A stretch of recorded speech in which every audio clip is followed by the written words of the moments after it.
CR number 468/25 हा खंडणी with IT act अशा एक गुन्हा दाखल होता।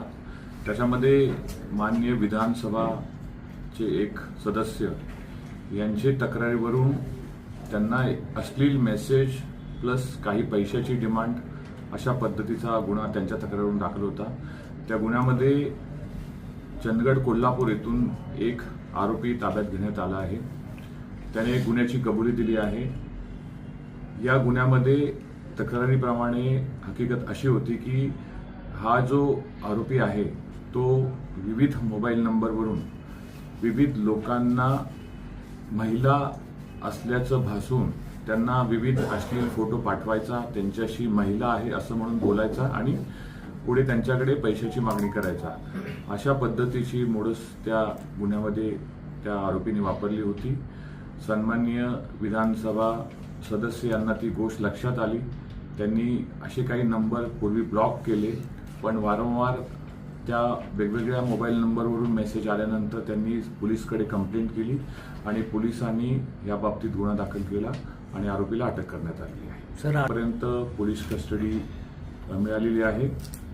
प्राथमिक तपासामध्ये आरोपीने गुन्ह्याची कबुली केली। आरोपी हा चंदगड तालुक्यातील रहिवासी आहे आणि तो BSc पर्यंत त्याने एज्युकेशन केलेलं आहे।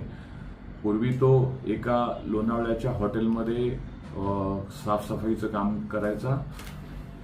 त्याला पुढे आम्ही तपासांती आणखी कोणत्या कोणत्या लोकांना त्यांनी असे मेसेज केले आणि असा प्रयत्न केला याच्याबाबतचा पुढील तपास सुरू आहे। त्यामध्ये असं निष्पन्न होतंय की तो एक नाम म्हणजे मी पूजा, हॅलो सर मी पूजा पवार अशा पद्धतीचं नाव तो एक दोन मेसेजमध्ये आम्ही पाहिलं। असे विविध नावं तो यूज करायचा।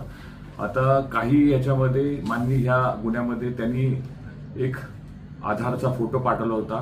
तो आधारचा फोटो एका मुलीचा होता। त्याच्याकडे आम्ही व्हेरिफिकेशन करतोय आणि अद्यापही तपास प्राथमिक स्टेजमध्ये असल्यामुळे ह्याच्यामध्ये कोण कोण इन्व्हॉल्ड आहे, ह्याच्यामागे काय राजकीय पार्श्वभूमी आहे का किंवा काही ह्याच्यामध्ये कटकारस्थान आहे का ह्याची चौकशी आम्ही करतोय। किती पैशाची डिमांड केली होती?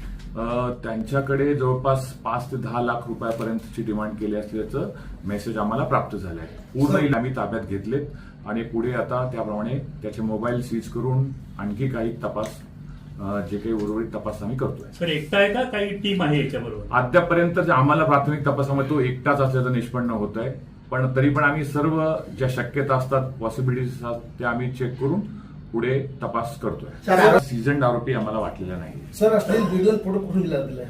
तो इन्स्टावरून हे फोटो